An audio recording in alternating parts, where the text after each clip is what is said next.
अस्सलाम वालेकुम व्यूवर्स, मैं हूं आपका होस्ट तौकीर आफ्ताब और आप देख रहे हैं मेरा YouTube channel conceptual maths with Tauqeer Aftab. Viewers, आज की जो हमारी ये वीडियो है इंतहाई फैसिनेटिंग और इंतहाई इंटरेस्टिंग होने वाली है।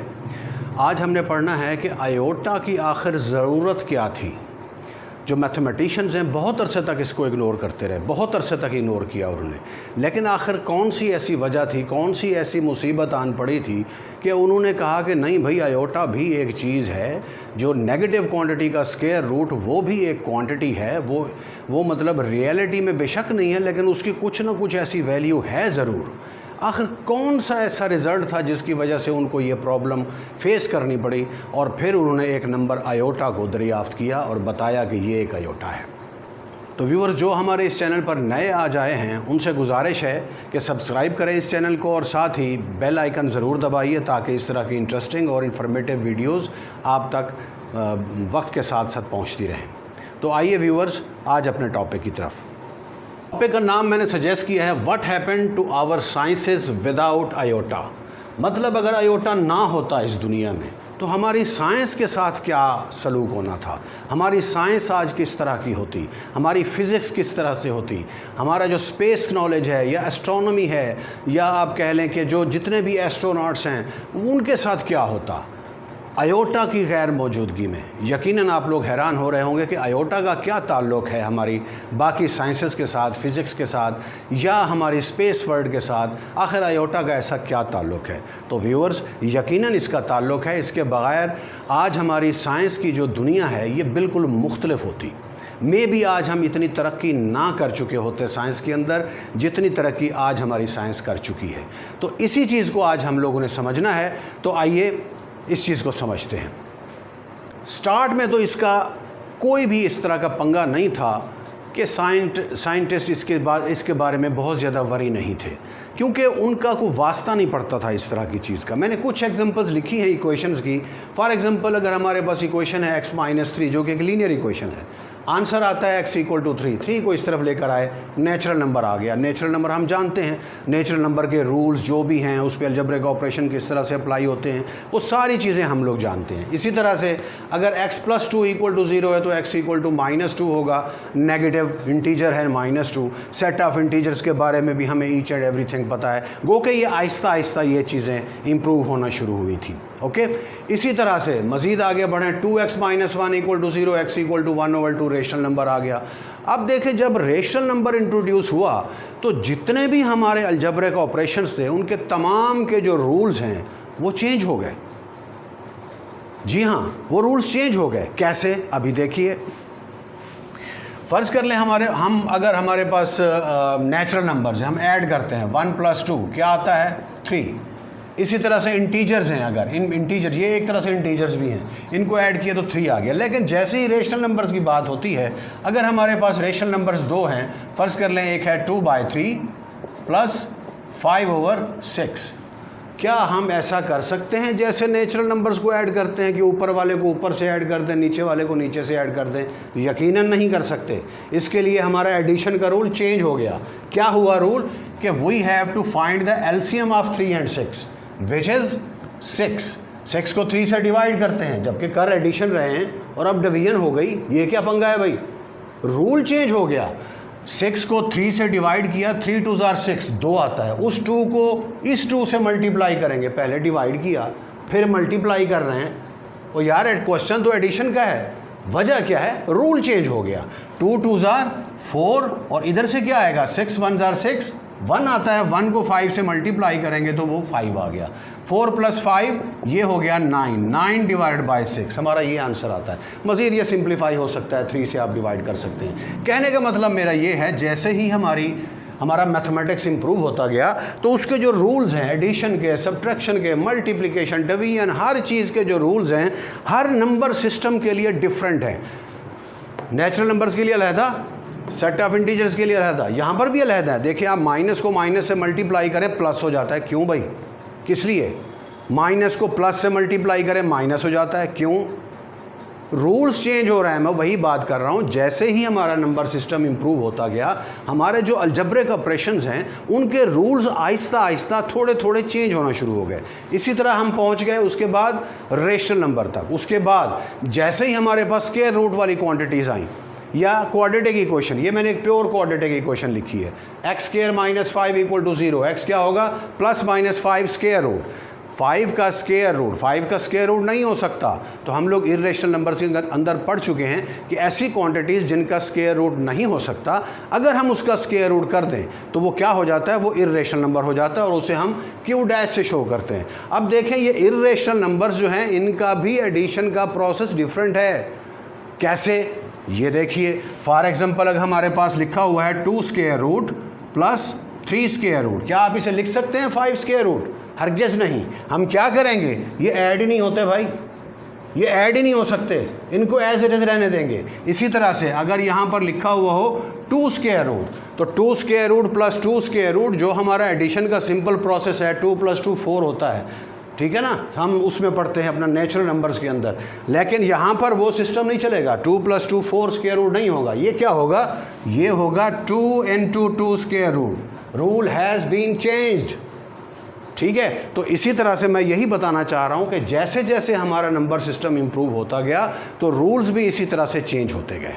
ओके, इसके बाद हम पहुँच गए real number. Real number basically क्या है, रियल नंबर्स इन तमाम सेट्स की यूनियन है, मतलब नेचुरल नंबर, इंटीजर्स, रेशनल, इर्रेशनल्स इनके अंदर ही आ जाते हैं। प्राइम नंबर्स हो गए, ऑड नंबर्स हो गए, इवन नंबर हो गए, कंपोजिट नंबर्स हो गए, ये सारे के सारे रियल नंबर्स भी हैं। तो ये सारा सिस्टम जो है हमारा रियल नंबर सिस्टम है, इस सारे को नाम दे दिया गया कि ये भाई रियल नंबर सिस्टम है। तो प्रॉब्लम कहाँ पे क्रिएट हुआ, आखिर क्या ऐसी वजह थी कि आयोटा को इंट्रोड्यूस करना पड़ा? वो प्रॉब्लम उस वक्त शुरू हुआ जब क्वाड्रेटिक इक्वेशन को इंट्रोड्यूस कराया गया। और क्वाड्रेटिक इक्वेशन की कुछ टाइप्स ऐसी थी जिनके अंदर को गड़बड़ महसूस हो रही थी साइंटिस्ट को। वो कैसे, अब उसको देखिए।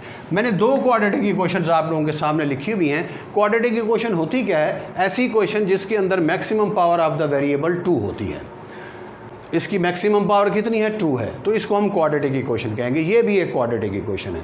क्वाड्रेटिक इक्वेशन को सॉल्व करने के 3 प्रोसेस हैं, एक है फैक्टराइजेशन, कंप्लीटिंग स्क्वायर और एक है क्वाड्रेटिक फार्मूला। तो ये तीनों प्रोसेस 9th स्टैंडर्ड के अंदर नहीं हैं। क्योंकि मैं 9th स्टैंडर्ड को भी साथ ही कवर कराने की कोशिश कर रहा हूँ, इसलिए हम इसको इन 3 मेथड्स के अलावा एक और मेथड से सॉल्व करते हैं। अब देखिए, इस इक्वेशन को मैं लिख सकता हूँ x² + 4x + 4 - 1 = 0।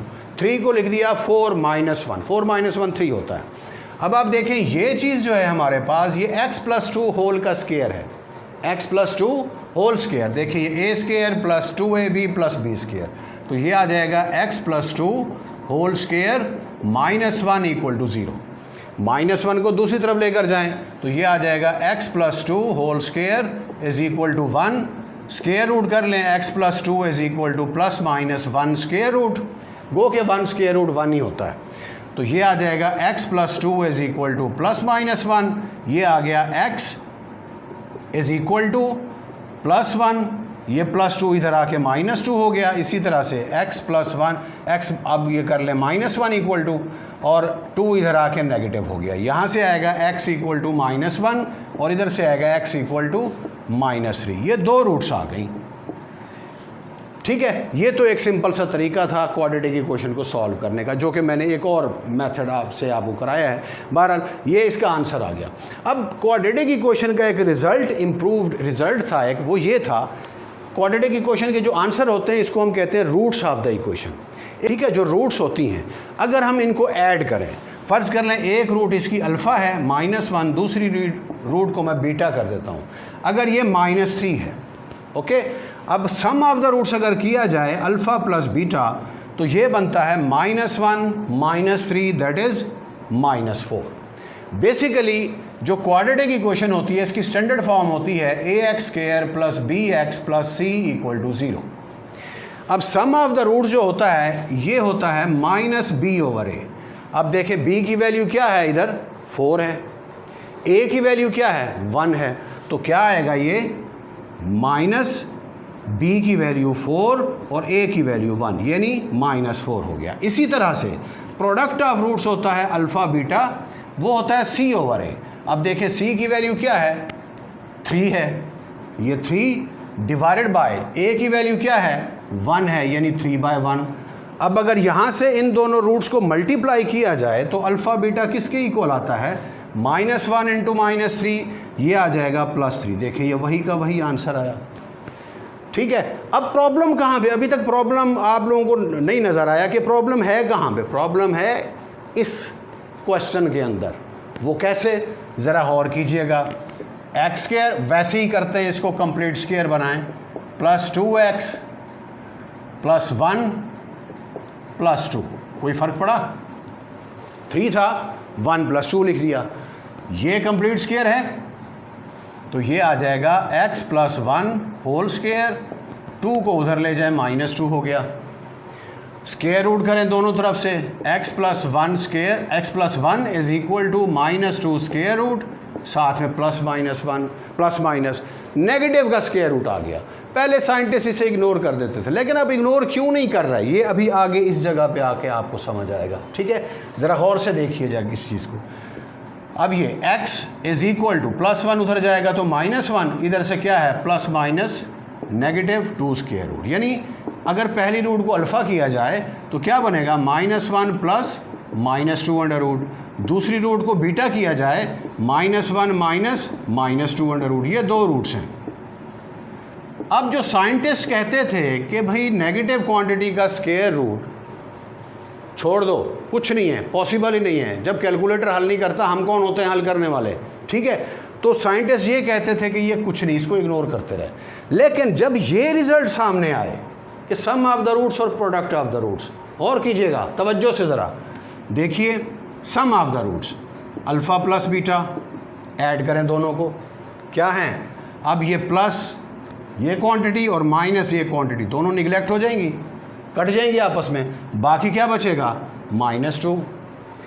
अब जो ये वाला रिजल्ट है -b/a, अगर इसको अप्लाई किया जाए इस इक्वेशन के ऊपर, -b/a, b की वैल्यू कितनी है, 2, -2 डिवाइडेड बाय 1 यानी -2, वही चीज़ है।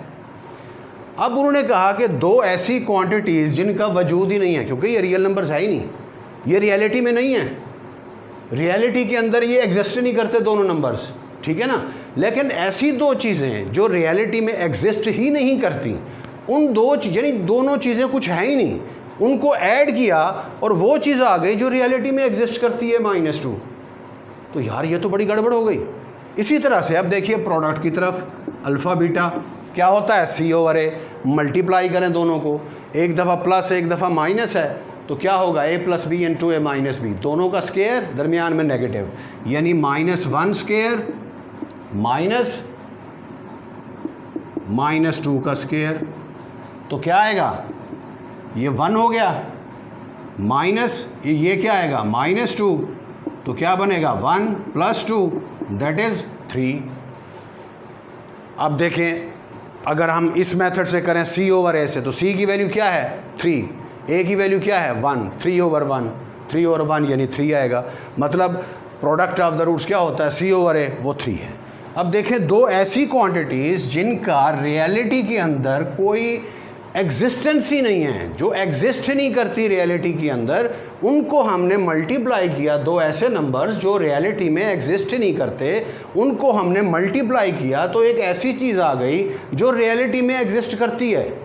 तो इसका मतलब ये हुआ कि ये जो आयोटा वाली, ये जो नेगेटिव क्वांटिटी का स्क्वायर रूट है, इसकी कोई ना कोई तो वैल्यू है ना, आखिर कुछ ना कुछ तो इसकी एग्जिस्टेंस है, जिसकी वजह से इस तरह के दो नंबर्स को हम ऐड करते हैं तो एक रियल नंबर आता है, और इस तरह के दो नंबर्स को जब हम मल्टीप्लाई करते हैं तो भी रियल नंबर आता है। तो ऐसा तो पॉसिबल ही नहीं है ना कि दो चीज़ें जो हैं वो एग्जिस्ट ही नहीं कर रही, उनको आपस में आपने ऐड किया तो वो एग्जिस्टेंस हो गई, या उनको मल्टीप्लाई किया तो वो एग्जिस्टेंस हो गई, ऐसा तो पॉसिबल नहीं है। तो इसलिए साइंटिस्ट जो है उन्होंने ये सोचा कि ये जो हमारे पास नंबर्स आ रहे हैं, इनका कोई ना कोई जो है इनकी एग्जिस्टेंस है, हम ये नहीं कह सकते कि ये एग्जिस्ट नहीं करते। तो यहाँ से शुरू हुआ आयोटा का आइडिया। सबसे पहले लियोनार्ड यूलर साइंटिस्ट था, 1707 में वो पैदा हुए और आई थिंक 1783 में उनकी डेथ हुई थी। उन्होंने सबसे पहले ये नेगेटिव क्वांटिटी का जो स्क्वायर रूट है, मतलब अगर -1 स्क्वायर रूट, इसको उन्होंने नाम दिया आयोटा। इसको आई से शो करते हैं। उन्होंने कहा कि ये एक रियल नंबर नहीं है बल्कि एक और नंबर सिस्टम उन्होंने जो है वो इंट्रोड्यूस कराया और उसका नाम रखा कम्प्लेक्स नंबर्स। यहाँ पर भी वही सिचुएशन है। पहल जो है सिर्फ जब काउंटिंग होती थी तो नेचुरल नंबर से जैसे ही नेगेटिव नंबर्स का इजाफा हुआ तो एक और नंबर्स का जो सिस्टम जो है वो बना लिया गया, उसके अंदर z शामिल किया गया, सेट ऑफ इंटीजर्स। फिर जब फ्रैक्शन से पाला पड़ा तो फिर एक और नंबर सिस्टम इन्वेंट किया गया, उसे रेशनल नंबर रखा गया उसका नाम। इसी तरह जब स्क्वायर रूट्स वाली क्वांटिटीज़ हमारे पास आना शुरू हो गई तो फिर इरेशनल नंबर जो है वो इंट्रोड्यूस हुए। इसी तरह से जब ये प्रॉब्लम फेस करने पड़े साइंटिस्टों को, जो भी साइंसदान थे उनको, मैथमेटिशियंस थे या फिजिशियंस थे, जो भी थे, बहुत ही ज़हीन लोग थे वो, उनका जब पाला इन चीज़ों से पड़ा तो उन्होंने कहा कि इसका कोई ना कोई तो मतलब इसका जो है वो एग्जिस्टेंस मौजूद है, ये कोई ना कोई ऐसी चीज़ है। तो वो क्या चीज़ है? फिर उन्होंने इसको इंट्रोड्यूस कराया, एक नाम दिया उन्होंने इसको आयोटा। होनी चाहिए वैसे बहुत ज़्यादा कि भाई ये आयोटा वजूद में कैसे आया। अब देखें, जैसे मैंने यहाँ पर जिक्र किया कि जैसे ही कोई नया नंबर इन्वेंट होता था तो जो रूल्स थे एडिशन, सब्ट्रैक्शन, मल्टीप्लिकेशन के, वो चेंज हो जाते थे।